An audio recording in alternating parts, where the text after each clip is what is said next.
Sound নেই। 10,000 টাকা শুনে দেখো মিরাকেল মানে হয়েছে। ভবিষ্যৎবাণীকে বিশ্বাস করছিল, রিসিভ করছে, আর পরমেশ্বর চমৎকার করে দিয়েছে। আর দেখো পরমেশ্বর তাকে ভালোবাসা দিয়েছে, এখানে মেম্বারশিপের নাম লিখে দিয়েছে, যেমন সেবা কাজের জন্য নাম লিখে দিয়েছে।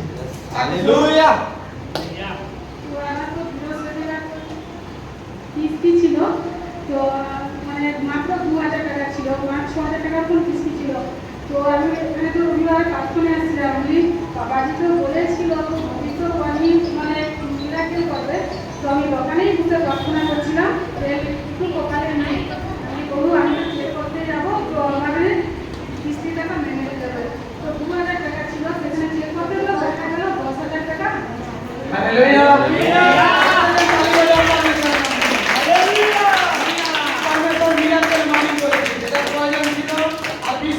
বাবাজি বলেছিল ভবিষ্যৎবাণী, আর প্রার্থনা করছে আর পরমেশ্বর চমৎকার করে দিয়েছে। আগামী দিনে তোমাদের মিরাকেল মানে আসতে যাবে, প্রভু তোমাদের জীবনে আশীর্বাদ করে দিয়েছে। কারণ পরমেশ্বর তোমাদেরকে কাউকে একা ছাড়বে না।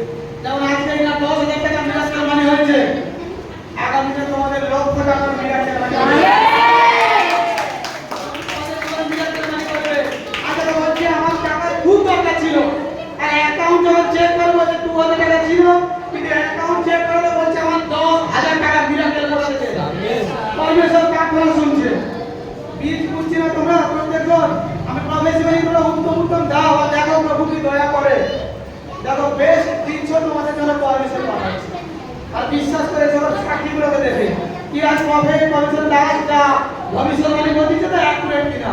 দেখো কত বছরের উপরে অসুস্থ দাঁড়িয়ে যাচ্ছে, কে বলেছেন পরমেশ্বর চমৎকার বলেছেন। তার বাইবেল বলছে তুমি যদি বিশ্বাস করো প্রভুর আরো মহিমাকে দেখবে।